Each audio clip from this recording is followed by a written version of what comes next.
to my channel. Solving radical problem. Our given here, on the first term, we have the square root of x, the square root of 24, and square root of 150. Remember, we have here the only term that is variable, and the rest are numerical. So, i-discover natin kung ano ba talaga ang value ng x. Okay, let me write first here the solution. Lalagyan ko lang ito ng letter A. So, first, copy muna. Square root of x plus square root of 24 is equal to 150. So, i-apply natin yung mathematical rule ng alike terms. Meaning, ipag-combine natin this numerical through transposition. So, meaning, i-transpose natin ito from positive to negative. So, nagiging negative square root of 24. So, copy. Ito na ang new equation. 150 minus square root of 24. Then, copy na naman. Let us think of the factors of these two na may the same factor yung isa para madaling masimplify. Like sa 150, di ba, ang mga factors doon is 25, di ba? 25 times 6, di ba? Pwede din 15 times 10. Pero hindi man ito ma-convert tong 15 sa ano, yung bali wala siyang root. Magiging decimal number man yung root niya. So, dapat perfect talaga. Like ito, 25 times 6. Kasi yung square root ng 25 is 5. So, let me continue first. Then sa 24, dapat merong isa sa kanila na factor na parehas. So, yung factors ng 24 are 4 times 6. Although, yung factors ng 24 is may 12 times 2, pero hindi man whole number yung root niya. So, apart from the same, yung factors, may common factor, may mga root man itong isang factor like 25 and 2. Okay, copy muna. So, ang square root ng 25 is 5. So, meaning, ipalabas natin siya sa radical symbol. Tapos, iiwanan ang square root of 6 minus itong 4. The square root is 2. So, 2 square root of 6. Copy na naman. So, since pareha sila nito,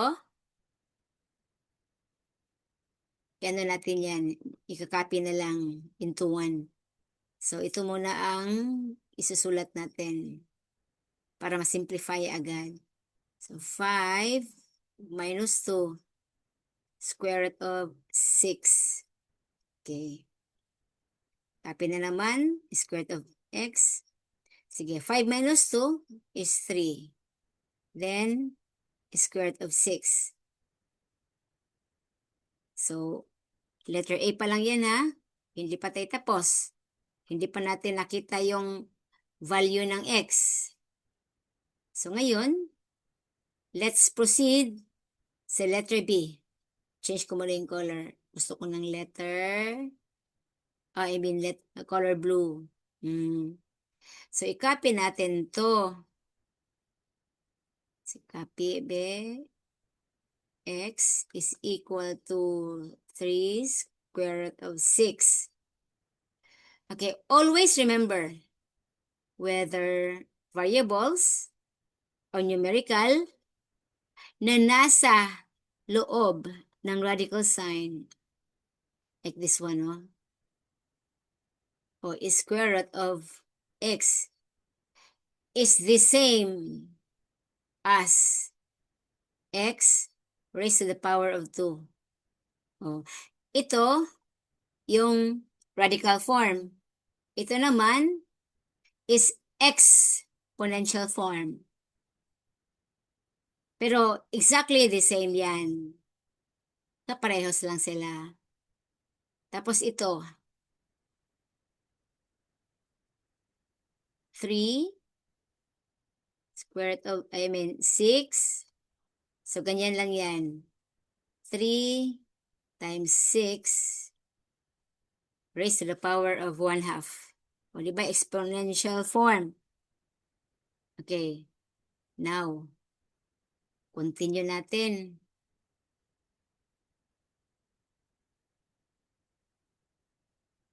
So, square root of x is equal to 3 times square root of 6. Then copy. X raised to the power of 1/2 equals 3 times 6 raised to the power of 1/2. So, para ma-remove itong mga exponentials,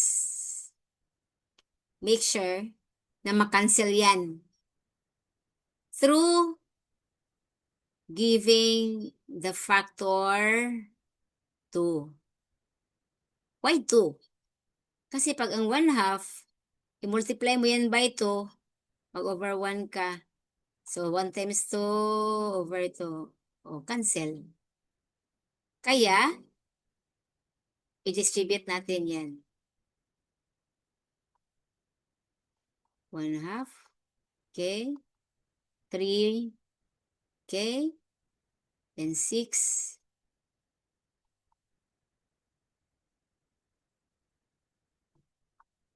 So, cancel. Magiging x yan. 3 squared or 3 times 3. That's 9. Ito naman, cancel yan. Times 6. Okay. Continue tayo. So, x, then 9 times 6. The answer is 54. Okay? Now, paano natin malalaman na tama itong 54? So, mag-checking tayo. So, change ko yung color ng green para maka-follow tayo. Maglalagay ako ng letter CD.